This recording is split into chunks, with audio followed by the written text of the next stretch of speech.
Many prepare to gather with family and friends to celebrate Christmas Day or the night, and they've certainly been doing it throughout the day today. It is a reminder that not all have someone to share the festivities with. The Wayside Chapel's annual Christmas Day street party is a reminder of what the festive season's all about. More than 40 years, they've brought the Christmas spirit of giving, feeding hundreds of people and helping those less fortunate celebrate. Earlier this morning, my colleague Gabriella Power spoke to Wayside Chapel pastor Reverend John Owen about how preparations were going. Merry Christmas, Gabriella. Yeah, we've begun. Here it's thankfully the sun is hidden behind a few clouds because I think we're in for a scorching day. Look, we are expecting today about 1,000 people to come through and celebrate Christmas with us. We've been shutting down the street from about 4:30 in the morning. You might hear some clanging and banging out back as hundreds of volunteers begin to gather together to spend their day caring and celebrating the spirit of Christmas. Oh, that's what it's all about. That's what we like to hear. For those who can't make it there today, how can we get involved, still show our support or donate a plate? Yeah, so we're inviting Sydney-siders who all across Australia who can't make it to celebrate with us. You're all welcome here. But if you could, you can still be a part of the day by hopping on to donateaplate.org.au, and your gift of $27 will help us be able to put today on, but also to be able to continue to care for people through the next week and all through January. We don't close our doors for a single day through this time, and that's often when we see an increased reliance upon our services as other amazing groups shut down and take well-deserved breaks. We continue to remain open, and it's also that time of year where we begin to evaluate our lives and our situations, and unfortunately, whilst there'll be a lot of joy and celebration across our country and across our world today, it's also a great time of stress, and often families do break down through this Christmas period. So your love and your generosity and your support helps days like today possible, but also helps the other 364 of them happen. How can days like today or events that you're putting on, such as a Christmas street party, really help combat loneliness? You know, there's Mother Teresa once said, is there anything worse than the feeling of being unwanted and unwelcome and unloved?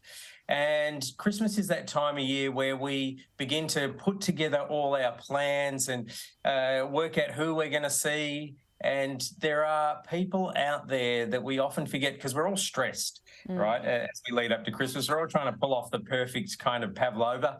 But there are some who know that there are family members and who are making plans for Christmas that not only they're not invited to, but they're not welcome at either. So what makes today really important is that everyone who comes to our street party will be greeted with a huge smile, and thankfully after a few years with a massive hug, and we'll say, oh, where have you been? We've been waiting for you. There's a table here prepared for you, the Christmas lunch with all the trimmings. And, you know, it's often the small and intangible things that cost us nothing that make all the difference, which is a loving smile, a look in the eyes, a Merry Christmas to you, a you are welcome here kind of message. These are all simple things that we can do today as we celebrate with family and as we move in between things. I think, you know, we've all got probably 2 or 3 places we need to be today. Just keep an eye on those who are stuck in the in-betweens and take a moment just to say hello and wish them a Merry Christmas too. And that's what it's all about, isn't it? We're a few years into the pandemic now. What impact has COVID and restrictions that we've had over the past few years had on different parts of the community?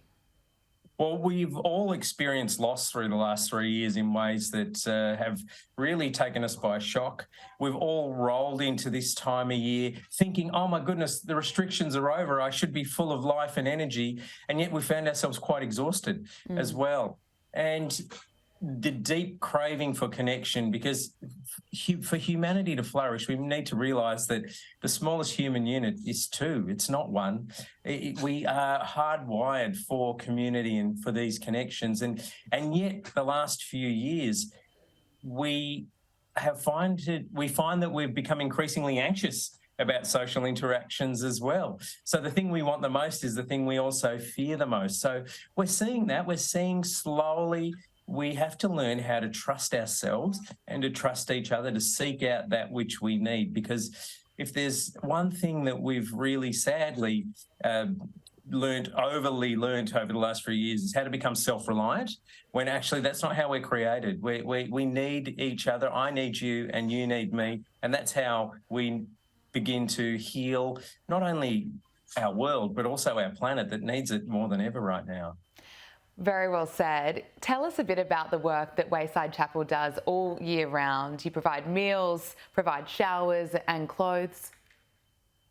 We are the place where people can feel safe. You know, we have a mission that says we're here to create community with no us and them, which says, you know, we don't come to help or save people in that way. I think the Aboriginal elder Lila Watson said it most beautifully when she said, if you've come here to help me, you're wasting your time. But if you've come here because somehow your liberation is tied up with mine, then let's walk together.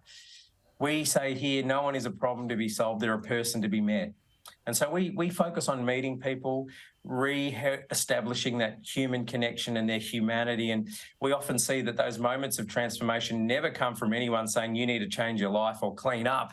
It's when people feel met rather than worked on. Because I think everywhere we go, everything's shrunk down. There's clips and paperboards and you got to fill this form out. Whereas actually if people feel like they're known and they're a part of a community, they begin to walk to life on their own 2 feet. But when that moment comes, we throw all our support and weight behind them with housing help, with Centrelink help, with accessing everything they need. And then when they move into the house, we like to fill it up and throw a housewarming party. And then getting a house is one thing, but being able to maintain that requires love and care and community. And so we continue that all through the journey. And that's not where we end. You know, we're not just a service, we're also a beautiful community. We also ask the question, now, what's your contribution to make? So about 10% of our staff and volunteers, no one would know this, but they first came to us seeking support, but now are contributing healthy members of the community. Because I think that's really the key to it all is it's not just about helping others or feeding the homeless. It's about saying,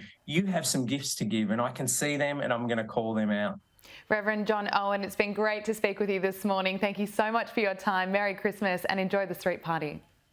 Thank you, and Merry Christmas to you, Gabriella, and to all the viewers today.